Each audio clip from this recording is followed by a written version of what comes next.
Hello नमस्कार किसान साथियों। मेरा नाम दलबीर है और मेरे इस यूट्यूब चैनल में आपका स्वागत है। मेरे इस यूट्यूब चैनल का नाम इंडियन टेक्निकल फार्मिंग है और आज मैं आपके लिए एक खेती से जुड़ी नई वीडियो लेकर आया हूं। इस वीडियो में आज मैं आपको बताता हूं कि ग्वार की खेती किस तरीके से करें जिससे हमें ज़्यादा से ज़्यादा इनकम प्राप्त हो। ग्वार की खेती के लिए उपयुक्त समय कौन सा है, ग्वार की खेती के लिए फसल चक्र अपनाना क्यों जरूरी है, ग्वार की खेती के लिए कौन सा बीज का चुनाव करें, कौन कौन सी इसकी उन्नत किस्में हैं, किस तरह में बीज का उपचार करना है और इसके लिए हमें बीज की मात्रा की कितनी जरूरत पड़ेगी। इसकी खेती सिंचित तथा असिंचित क्षेत्रों में की जाती है। ग्वार की खेती के लिए जल प्रबंधन का होना बहुत जरूरी है और इसमें कीट प्रबंधन व रोग प्रबंधन भी बहुत ज़रूरी है। इसके बाद हम इसकी कटाई व कटाई करते हैं। अब हम बात करते हैं कि इसकी बिजाई के समय कौन कौन सी सावधानी रखें जिसके कि बीज का अंकुरण 100% तक हो, जिससे कि हमें कम खर्च व कम समय में ज़्यादा से ज़्यादा फसल की पैदावार प्राप्त हो, जिससे कि हमें एक अच्छी इनकम प्राप्त हो। इस वीडियो को अंत तक जरूर देखें ताकि आपको खेती से जुड़ी सभी जानकारी प्राप्त हो। अगर आप चैनल पर नए हो तो इस वीडियो को लाइक शेयर और चैनल को सब्सक्राइब जरूर करें ताकि अन्य किसानों को जानकारी प्राप्त हो अगर आप और आने वाली वीडियो की नोटिफिकेशन आपको मिलती रहे। चलिए वीडियो को स्टार्ट करते हैं। शुष्क व अर्धशुष्क इलाकों में होती है। यह गर्म मौसम की फसल है जिसे बाजरे के साथ मिलाकर बोया जा सकता है। इसे हरी सब्जी के रूप में भी इस्तेमाल किया जाता है। कुछ जगहों पर इसे हरे चारे के रूप में भी प्रयोग करते हैं। इसका अच्छा दाम भी मिलता है। इससे किसान सालाना लाखों रुपए की कमाई कर सकते हैं। इसकी खेती मुख्य तौर पर राजस्थान, हरियाणा, उत्तर प्रदेश, एमपी व महाराष्ट्र के कुछ हिस्सों में की जाती है। महाराष्ट्र में लगभग 9 हेक्टेयर क्षेत्र में इसकी खेती की जा रही है। कृषि विभाग के अधिकारियों ने बताया कि पशुओं को ग्वार खिलाने से उनमें ताकत आती है, दुधारू पशुओं की दूध देने की क्षमता में वृद्धि होती है। ग्वार से गोंद का निर्माण भी किया जाता है। ग्वार गम का उपयोग अनेक उत्पादों में होता है। ग्वार हेलो नमस्कार, मेरे इस यूट्यूब चैनल में आपका स्वागत है। मेरे इस यूट्यूब चैनल का नाम इंडियन टेक्निकल फार्मिंग है। आज मैं आपको ग्वार की 220 की कुछ विशेषताओं के बारे में बताऊंगा। ग्वार 220 वैरायटी की पैदावार सबसे अच्छी होती है। यह ग्वार बिल्कुल वाइट होता है। इसकी बुआई हरियाणा व राजस्थान में सबसे ज़्यादा की जा सकती है। एक एकड़ के लिए 5 किलो बीज पर्याप्त रहता है। इसकी बिजाई आप हल्की बलुई, दोमट, हल्की व भारी मिट्टी में की जा सकती है। 5 किलो पैकेट की कीमत लगभग 500 रुपये के आसपास होती है। इस वैरायटी में फुटाव भी अच्छा होता है, इसलिए इसकी पैदावार सबसे ज़्यादा होती है। यह वैरायटी पसंदीदा वैरायटी है। सबसे ज़्यादा बुआई 563 व 220 वैरायटी की ही की जाती है। इस वैरायटी में किसी भी प्रकार की कोई बीमारी नहीं आती है। अगर आपको ये वीडियो पसंद आए तो इस वीडियो को लाइक शेयर कमेंट व इंडियन टेक्निकल फार्मिंग को सब्सक्राइब करें। धन्यवाद। नंबर 9, बीज का चुनाव, बीज की उन्नत किस्में, बीज का उपचार, बीज की मात्रा। नंबर 10, बिजाई या फसल की बुआई। नंबर 11, फसल की बुआई तथा असिंचित क्षेत्रों में। नंबर 12, खरपतवार की रोकथाम। नंबर 13, 30 दिन के बाद निराई या गुड़ाई। नंबर 14, 30 दिन बाद सिंचाई। नंबर 15, जल का प्रबंधन। नंबर 16, कीट व रोग का प्रबंधन।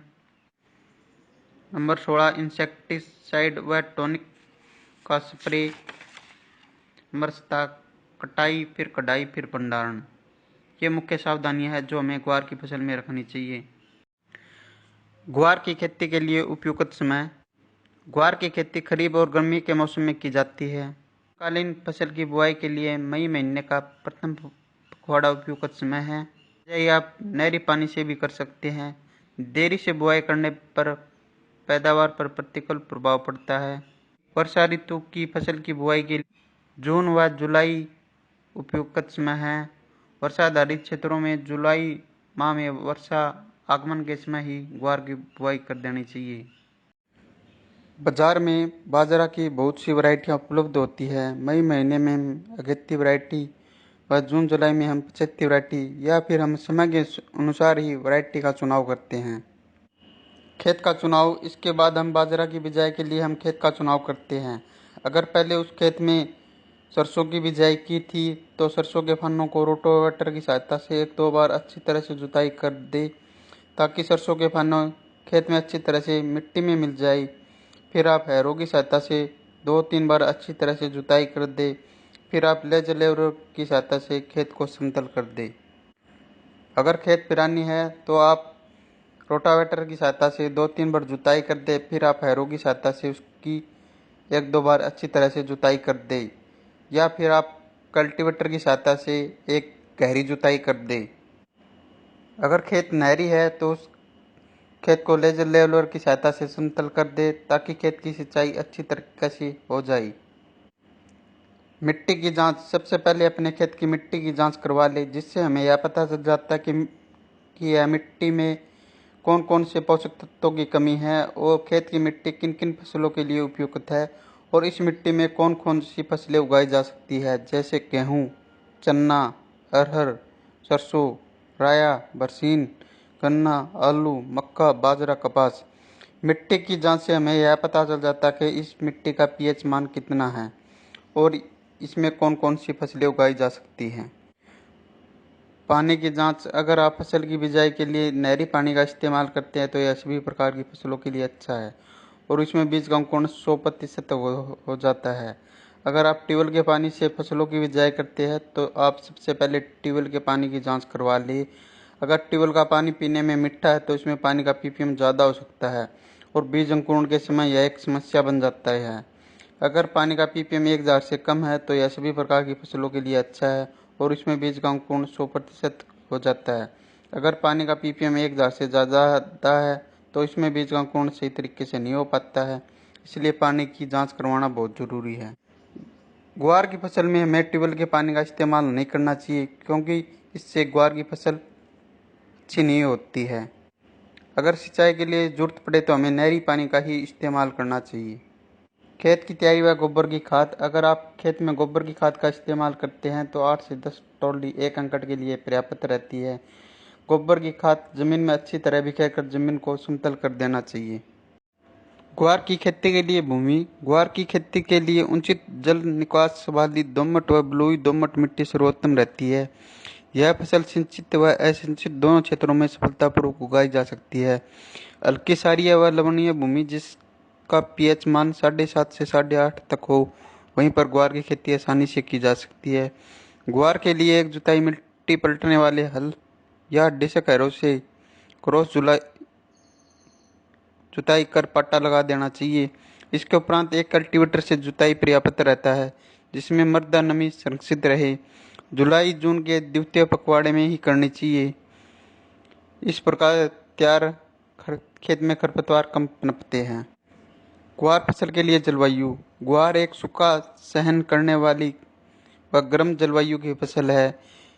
यह उन क्षेत्रों में आसानी से उगाया जा सकती है जहाँ पर औसत वार्षिक वर्षा 30 से 40 सेंटीमीटर तक होती हो। बीजों के अंकुरण व जड़ों के विकास के लिए 25 से 300 सेंटीमीटर के नीचे तापमान उपयुक्त होता है। ग्वार एक प्रकाश संवेदनशील फसल है, अतः इस फसल में फूल व फलियों का निर्माण केवल खरीफ के मौसम में ही होता है।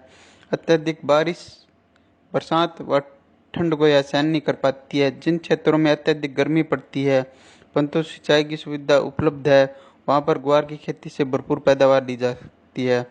शुष्क और अशुष्क दोनों दशाओं में इसकी खेती आसानी से की जा सकती है।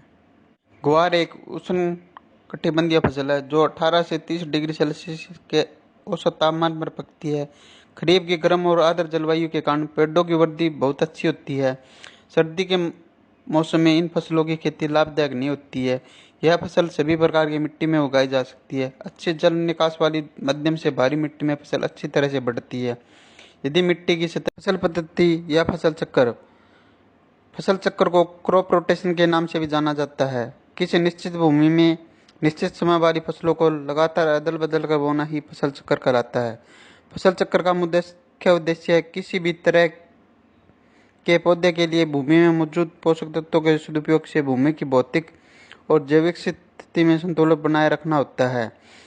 लगातार फसल चक्र अपनाने से किसान भाई को फसल में आने वाली कई तरह की परेशानियों से छुटकारा मिलता है। फसल चक्र का इस्तेमाल कर किसान भाई अपनी भूमि से लगातार अच्छी फसल ले सकते हैं और इसके अपनाने से खेत की उर्वरकता भी बनी रहती है। जबकि एक ही फसल को लगातार उगाने से किसान भाइयों को फसल की कम उपज मिलती है और एक ही फसल को खेत में लगातार लगाने से मिट्टी में बीज जनित और मृदा जनित रोग भी बढ़ जाते हैं, जिसके कारण भूमि में विषैले गुण आ जाते हैं। भूमि के अंदर विषैले गुण उत्पन्न हो जाने पर भूमि में पाई जाने वाली छोटे उपयोगी मित्र कीट नष्ट हो जाते हैं और भूमि धीरे धीरे बंजर रूप धारण करने लगती है। फसल चक्र के फायदे। फसल चक्र के अपनाने से भूमि की उर्वरक शक्ति बनी रहती है। फसल चक्र के अपनाने से भूमि में अम्लीय और क्षारीय गुण, पोषक तत्व और जैविक पदार्थों की मात्रा संतुलित रहती है। फसल चक्र के अपनाने से फसल में कई तरह के कीट और बीज जनित रोग नहीं लगते हैं। इसके अपनाने से फसलों में पैदावार अधिक मात्रा में प्राप्त होती है, जिसकी गुणवत्ता भी अच्छी पाई जाती है। भूमि में फसल चक्र अपनाने से रासायनिक उर्वरक कम मात्रा में इस्तेमाल किए जाते हैं, जिससे मिट्टी दूषित होने से बचती है। फसल चक्र अपनाने से फसलों में रोग भी काफ़ी कम ही देखने को मिलते हैं, जिसकी वजह से किसान भाइयों द्वारा रासायनिक दवाओं पर किया जाने वाला खर्च भी कम हो जाता है। फसल चक्र के दौरान फली वाली फसलों के बोने पर खेत में नाइट्रोजन की पूर्ति बनी रहती है। फसल चक्र अपनाने से खेत में खरपतवार में कमी देखने को मिलती है, क्योंकि फसल चक्र के दौरान अधिक गुड़ाई वाले फसलों को बोने पर खेत में खरपतवार नष्ट हो जाते हैं। अधिक पोषण तत्व ग्रहण करने वाली फसलों की खेती के बाद खेत को एक बार खाली छोड़ देना चाहिए। किसी भी विशेष रोग के लगने पर उस फसल को लगातार खेत में नहीं उगाना चाहिए। जिन फसलों की जड़ें अधिक गहराई में जाती है, उन फसलों के बाद जिन फसलों की जड़ें कम गहराई में जाती है, उन्हें उगाना चाहिए। अनाज फसलों को उगाने के बाद 2 से 3 साल में एक बार दलहनी फसल को जरूर उगाना चाहिए। अधिक गुड़ाई वाली फसलों के बाद कम गुड़ाई की जरूरत वाली फसलों को उगाना चाहिए।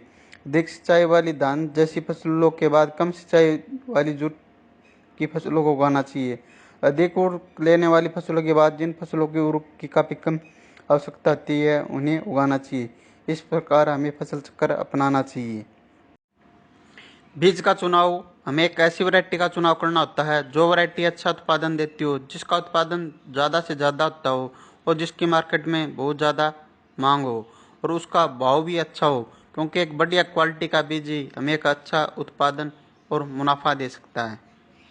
बीज की उन्नत किस्में। ग्वार की उन्नत किस्में। बाजार में ग्वार की कई उन्नत किस्में देखने को मिल जाती है, जिन्हें चारे, दाने और हरी फलियों के आधार पर 3 भागों में बांटा गया है। उन्नत किस्में इस प्रकार है। दानों के लिए उन्नत किस्में अज्जी 365, अज्जी 563, 220। हरी फलियों हेतु उन्नत किस्में IC 1318, M83, पूसा मौसमी। हरे चारे के लिए उन्नत किस्में ये मुख्यतः हरे चारे के लिए उपयोग की जाती है। बुंदेल ग्वार 3, ग्वार क्रांति, बुंदेल ग्वार 2, गोरा 80, बुंदेल ग्वार 1। अगर आप पैदावार के लिए उपयोग करते हो तो दाने वाली उन्नत किस्मों का ही चुनाव करना चाहिए। अगर आप हरे चारे के लिए उपयोग करते हो तो हरे चारे वाली उन्नत किस्मों का उपयोग। ग्वार के बीजों की मात्रा व बीज उपचार। यदि आप ग्वार की फसल दानों और हरी फलियों के लिए करना चाहते हैं तो 1 एकड़ के लिए दाने की फसल के लिए 5 से 6 किलो बीज पर्याप्त रहता है और हरी खाद फसल में 15 से 16 किलो प्रति एकड़ बीज की जरूरत होती है। इसके अलावा आप हरे चारे के लिए फसल का उपयोग करना चाहते हैं तो 16 से 17 किलो बीज प्रति एकड़ की जरूरत होती है। इन बीजों को खेत में लगाने से पहले उन्हें कैप्टन या बायोस्टिन की उचित मात्रा में उपचारित कर लिए, ताकि बीजों को आरंभ में फफूंद या फंगस जैसे रोग न लगे। पौधे में जड़ों के अधिक मात्रा में गांठ पैदा करने के लिए जीवाणु रोधक राइजोबियम उर्वरक से उपचारित कर लेना चाहिए। 1 हेक्टेयर के खेत में 200 ग्राम की मात्रा वाली 2 पैकेट जीवाणु रोधक की जरूरत होती है। सबसे पहले हम FIR यानी सबसे पहले हम फंगिसाइड से बीज को उपचारित करते हैं, फिर इंसेक्टिसाइड से बीज को उपचारित करते हैं, फिर राइजोबियम कल्चर से हम उपचारित करते हैं। फंगिसाइड को उपचार करने का मुख्य उद्देश्य फंगस की बीमारियों की रोकथाम के लिए किया जाता है और इंसेक्टिसाइड दवाओं से उपचारित करने का मुख्य उद्देश्य दीमक। ग्वार फसल में खाद एवं उर्वरक। ग्वार दलहनी फसल होने के कारण नाइट्रोजन की कुछ आपूर्ति वातावरण की नाइट्रोजन को जड़ों में उपस्थित गांठ द्वारा एकत्रित की ली जाती है, लेकिन फसल की प्रारंभिक अवस्था में पोषक तत्वों की पूर्ति के लिए 20 किलो नाइट्रोजन व 40 किलो फास्फोरस प्रति हेक्टेयर पर्याप्त रहता है। संपूर्ण नाइट्रोजन व फास्फोरस की मात्रा बुआई के समय खेत में डाल देनी चाहिए। इसके अतिरिक्त ग्वार की बिजाई को बुआई से पहले राइजोबियम कल्चर की 600 ग्राम मात्रा को 1 लीटर पानी व 250 ग्राम गुड़ के घोल में 15 किलोग्राम बीज को उपचारित कर छाया में सुखाकर बोना लाभदायक रहता है। खेत की तैयारी के समय 5 टन गोबर या कंपोस्ट खाद या 2-3 वर्ष में एक बार अवश्य प्रयोग से पहले मिट्टी की जांच करवा लेनी चाहिए। ग्वार की बुआई की विधि। अधिक पैदावार के लिए ग्वार की बुआई हमेशा पंक्तियों में करें। बुआई हल्के कुंडों में अथवा सीड ड्रिल की सहायता से करें। कूड़ों में पौधों की जड़ों के पास वर्षा जल से भी अधिक संग्रहित होता है, जिससे पैदावार अधिक मिलती है और फसल की देखभाल करने में भी आसानी रहती है। ग्वार की बुआई पंक्ति से पंक्ति की दूरी 45 से 50 सेंटीमीटर तथा पौधे से पौधे की दूरी 10 से 15 सेंटीमीटर करनी चाहिए। गहराई 4 से 5 सेंटीमीटर पर करनी चाहिए। बुआई के समय भूमि में पर्याप्त मात्रा में नमी होनी चाहिए, जिससे बीज का जमाव शीघ्र व पर्याप्त मात्रा में हो सके। अगर आपने नहरी क्षेत्र में बिजाई की है तो आप इसकी मेड बना दें। फिर आप इसमें खरपतवार नियंत्रण के लिए पेंडामेलिथियान 30% EC का 500 मिलीमीटर को 250 लीटर पानी में मिलाकर इसका छिड़काव कर दे, जिससे कि खेत में खरपतवार नहीं उगे। खरपतवार नियंत्रण। ग्वार की फसलों को खरपतवारों से पूर्णतः मुक्त रखना चाहिए। सामान्यतः फसल बुआई के 15 से 20 दिन बाद कई तरह के खरपतवार निकल जाते हैं, जिसमें जंगली जूट, जंगली चरी व दूब घास प्रमुख है। ग्वार की फसल में समय समय पर निराई गुड़ाई करके खरपतवारों को निकालता रहना चाहिए। इससे पौधे की जड़ों का विकास भी अच्छा होता है और जड़ों में वायु संचार भी बढ़ता है। दाने वाली फसल में बैसालीन 1 किलो प्रति हेक्टेयर की दर से खेत में बुआई से पूर्व मृदा की ऊपरी 8 से 10 सेंटीमीटर सतह पर छिड़काव कर खरपतवारों पर नियंत्रण पाया जा सकता है। खरपतवारों के नियंत्रण हेतु फसलों की बुआई के 2 दिन पश्चात पेंडामेलिथियान 30% EC का भी छिड़काव कर सकते हैं। बिजाई के 30 दिन बाद खेत में खरपतवार उग जाते हैं। जिस खरपतवार उगने के बाद हमें उसकी निराई या गुड़ाई हाथ से ही कर देनी चाहिए। निराई व गुड़ाई करने के बाद अगर खेत की सिंचाई करनी है तो 30 दिन बाद हम खेत की सिंचाई कर सकते हैं। जल प्रबंधन। अगर खेत में पानी का भराव ज़्यादा हो सकता है तो हमें उसका जल निकासी का प्रबंध करना चाहिए, क्योंकि ग्वार की फसलों में ज़्यादा पानी की जरूरत नहीं होती है। ग्वार की फसल में कीट व रोग प्रबंधन। दीमक। फसल के पौधों की जड़ों को खाकर ये नुकसान पहुंचाती है। बुआई से पहले अंतिम जुताई के समय खेत में क्लोरोफोस 1.5% या क्लोरीफास पाउडर 20 से 25 किलो प्रति हेक्टेयर की दर से भूमि में मिलानी चाहिए। बोने के समय बीज को क्लोरीफायरिस कीटनाशक की 2 मिलीलीटर मात्रा से प्रति किलोग्राम बीज की दर से उपचार कर बोना चाहिए। नंबर 2, कातरा। इस कीट की लट प्रारंभिक अवस्था में फसल के पौधों को खाकर नुकसान पहुंचाती है। इसके नियंत्रण के लिए खेत के आसपास सफाई रहनी चाहिए तथा खेत में प्रकोप होने पर मिथाइल पैराथियोन या क्विनोलोफास 1.5% चूर्ण की 20 से 25 किलोग्राम मात्रा प्रति हेक्टेयर की दर से बुरकनी चाहिए। मोइला। यह कीट पौधे के कोमल भागों का रस चूसकर फसलों को हानि पहुंचाते हैं। इसके नियंत्रण हेतु मोनोक्रोटोफास आधा लीटर मात्रा को 500 लीटर पानी के घोल में मिलाकर छिड़काव कर देना चाहिए। सफेद मक्खी एवं एरातिल्ला। इन कीटों के नियंत्रण के लिए ट्राइजोफोस या मेलाथियान की 1 लीटर मात्रा को पानी में घोल बनाकर प्रति हेक्टेयर की दर से छिड़काव करना चाहिए। Bacterial blight. यह ग्वार की बहुत हानिकारक बीमारी है। इस बीमारी के ऊपर गोल आकार के धब्बे बनते हैं। इस बीमारी के नियंत्रण हेतु रोगरोधी किस्मों का उगाना चाहिए। बीज को 2 ग्राम स्ट्रेप्टोसाइक्लिन से प्रति किलो बीज की दर से उपचारित कर बोना चाहिए। छाछिया। इस रोग के कारण पौधे के ऊपर सफेद रंग के पाउडर का आवरण बन जाता है। इस रोग के नियंत्रण हेतु 25 किलोग्राम। बुआई के 30 से 40 दिनों बाद खेत में फुटाव, बुढ़वार और फूलों की संख्या में जबरदस्त वृद्धि करने के लिए हमें प्लानोफिक्स व कल्टार जैसे टॉनिक का इस्तेमाल करना चाहिए। इसका उपयोग करने से फूलों की संख्या में जबरदस्त वृद्धि होती है, फलियों की संख्या ज़्यादा से ज़्यादा बनती है, फूल झड़ते नहीं है। 15 से 20 दिनों के अंतराल में हमें 2 से 3 स्प्रे करने चाहिए। चिप्पा व एरातिल्ला की रोकथाम के लिए हम मोनोक्रोटोफास या इमिडाक्लोप्रिड या टाटा का आसाटाप जैसी दवाइयों का छिड़काव करना चाहिए। अन्य कीट व रोग की रोकथाम के लिए आप अपने नज़दीकी डॉक्टर से भी संपर्क कर सकते हैं। इसके बाद जैसे ही पैदावार या फसल की कटाई शुरू हो, इसके बाद हमें इस फसल की कटाई कर लेनी चाहिए। इसके बाद हम इसकी धूप में सुखा लेना चाहिए। इसके बाद हमें इसकी कटाई कर लेनी चाहिए। कटाई करने के बाद हमें इस फसल का भंडारण कर देना चाहिए। अगर आपको ये मेरी वीडियो पसंद आए तो इस वीडियो को ज़्यादा से ज़्यादा लाइक, शेयर व इंडियन टेक्निकल फार्मिंग को सब्सक्राइब करें। धन्यवाद।